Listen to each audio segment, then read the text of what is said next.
At 2:30 p.m. local over the South China Sea, an American helicopter was doing something that made Beijing very nervous. To counter this, they scrambled their best attack helicopter to stop it. But the Chinese pilot didn't know he was about to make a career-ending mistake. For the next 72 minutes, while trying to intimidate the most powerful Navy on Earth, this pilot would accidentally teach the Americans something Beijing never wanted them to know. The Chinese Z-10 pilot had been scrambled from Xiamen 28 minutes earlier with orders that basically amounted to go scare off the Americans. The US Navy MH-60 Romeo, think of it as basically the Swiss Army knife of military helicopters, was busy tracking a Chinese-type O-39 diesel submarine. The sub had been submerged for 48 hours and was desperately trying to recharge its batteries. Diesel subs are like holding your breath underwater. Eventually, you have to come up for air, and when you do, America is watching. Foreign military aircraft, you are approaching Chinese territorial waters. Alter your course immediately. The transmission crackled over the radio as the Z-10 pilot banked hard across the Romeo's nose at 500 meters. Just one problem: they were 50 nautical miles away from any Chinese territory, in international airspace, where America had every legal right to be. The Romeo's 3-person crew, 2 pilots and 1 sensor operator, didn't even flinch, because they knew something Beijing didn't. For the next 72 minutes, while trying to intimidate the US Navy, China was about to do something incredibly stupid. See, the Romeo wasn't just sightseeing. Those bumps and bulges on its fuselage, those are AN/ALQ-210 electronic support measures pods.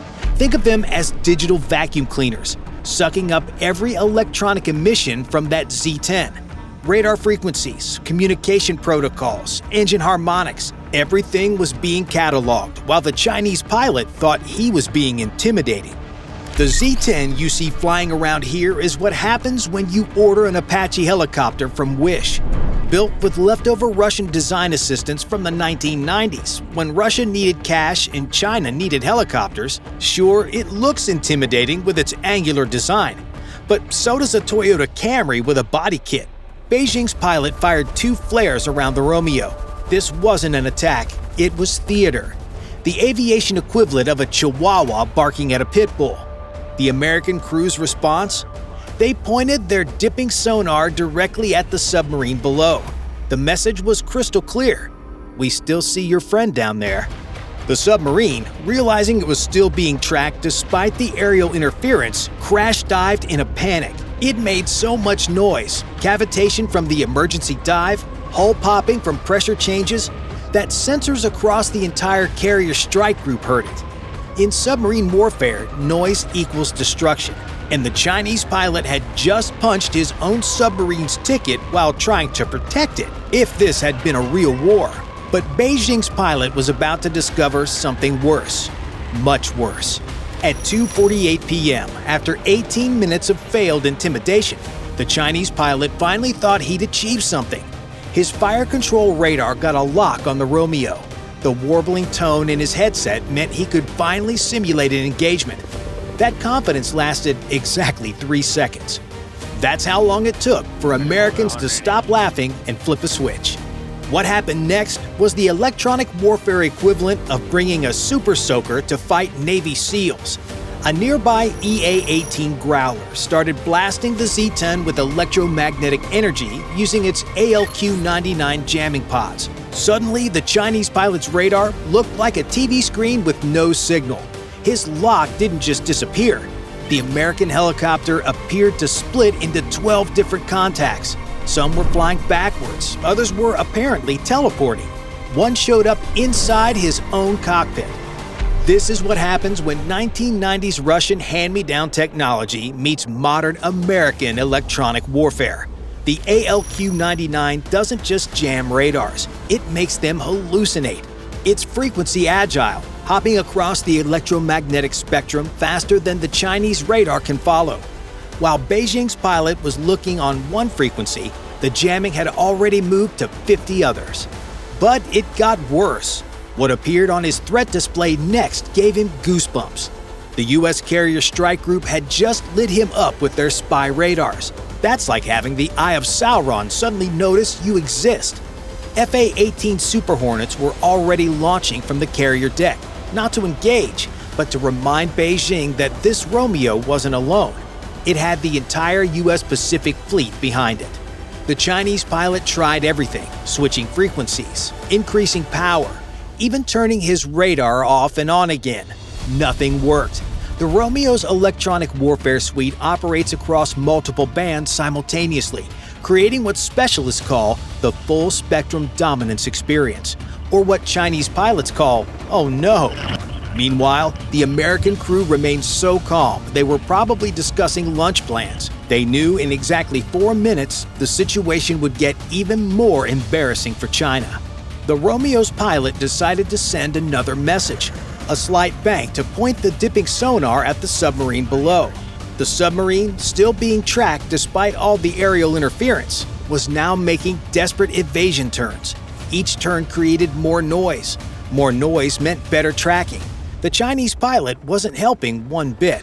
The U.S. aircraft commander finally transmitted with the kind of professionalism that only comes from absolute superiority. Chinese military aircraft. This is the United States Navy aircraft, operating in international airspace in accordance with international law. We will maintain course and altitude. Translation: nice try, kid. What Beijing didn't realize was that every second was intelligence gold. The amount of data being collected was staggering. Communication protocols showing their encryption was from 2003. Radar frequencies revealing they hadn't updated since buying the Russian design. Even the harmonics of the rotor blades, useful for identifying Z-10s from 50 miles away just by sound. But the Chinese pilot wasn't done embarrassing himself. He was about to learn why that was exactly the wrong move. The Z-10 had just entered what Americans call the find-out stage. Frustrated by his complete electronic failure, Beijing's pilot closed to 500 meters, thinking proximity would help. At this distance, he could see the American door gunner manning the GAU-21 50 caliber machine gun, not pointing at him yet, but the message was clear. Now the real mismatch became apparent. The Chinese pilot initiated thumping, aggressive maneuvers designed to force a defensive response. The Z-10 suddenly began lunging left and right, pitching up and down in sharp bursts, like a boxer throwing feints to bait a reaction.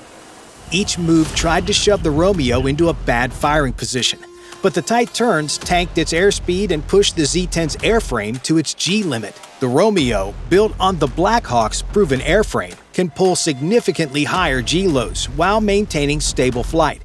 Beijing's pilot was essentially tuckering himself out while the Americans watched. Meanwhile, the sensor warfare was completely one-sided. The Romeo's AN/AAR-47 missile warning system was tracking every aspect of the Z-10's movement. Maximum turn rate, 20 degrees per second. Climb performance, 12 meters per second. This data would later determine exactly how to program American missiles to intercept these helicopters. The Z-10 was providing its own defeat instructions. The Romeo's FLIR camera was recording everything in 1080p infrared. Every hotspot was being cataloged. Exhaust ports at 450 degrees Celsius. Transmission housing at 180 degrees. These thermal signatures would tell American engineers exactly where heat-seeking missiles should aim. The Chinese pilot was literally providing a tutorial on how to destroy his helicopter. And if he thought his own weapons could tip the balance, he was in for another shock. The Z-10's 23mm cannon has an effective range of maybe 2,500 meters against ground targets. Against a maneuvering helicopter, lucky to hit anything at 500 meters. The Romeo's GAU-21 has an effective range of nearly 2,000 meters with armor-piercing incendiary rounds that would punch through the Z-10's cabin like tissue paper, which, given Chinese manufacturing standards, it basically was. By now, the Z-10's warning panel looked like a Christmas tree. The control inputs were getting mushy. His helicopter seemed to be on the verge of literally flying itself to pieces. The Chinese pilot felt the stick fighting him. But running meant court-martial. He switched the warnings to silent and pushed harder for one last maneuver. He attempted radar locks 14 times. Each attempt was a gift to American electronic warfare specialists. The Romeo systems logged every frequency hop, every pulse pattern, every desperate attempt to burn through jamming. It's like watching someone repeatedly try the wrong password while you write down each attempt. When Beijing's pilot attempted laser designation with his electro-optical system, the Romeo sensors didn't just detect it. They identified the exact model and software version. This meant America now knew how to jam not just this helicopter, but every Chinese vehicle using the same systems. One helicopter encounter just compromised an entire generation of Chinese weapons. The stress was becoming visible now. The Z-10's engines were running at 105% maximum continuous power, creating an infrared bloom 40% brighter than normal operations. The Romeo's FLIR documented this in exquisite detail. Future American missiles would be programmed to recognize this exact thermal pattern. When a Z-10 pushes hard, it literally lights itself up for targeting. The electronic intelligence collection was even more damaging. Every communication between the pilot and ground control was being intercepted. The frequency hopping pattern was predictable. American systems could now predict and jam Chinese military communications across the entire theater. As the encounter dragged on, the Z-10's performance degraded visibly, hydraulic pressure dropping from overheating, transmission temperature climbing into the red zone, flight controls becoming sluggish from overtaxed servos.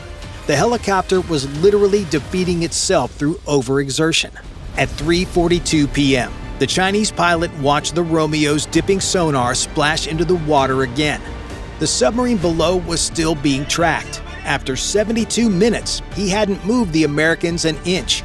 His thumb hovered over the transmit button to report his failure and decided ground control already knew. They were watching the same radar picture he was. The American crew had accumulated 72 minutes of intelligence gold. Electronic warfare systems would know exactly which frequencies to jam. Missiles would know exactly where to aim. Tactical computers would know exactly how to outmaneuver it. This revelation makes the message to China clear. Stick to making knockoff iPhones. Bye for now.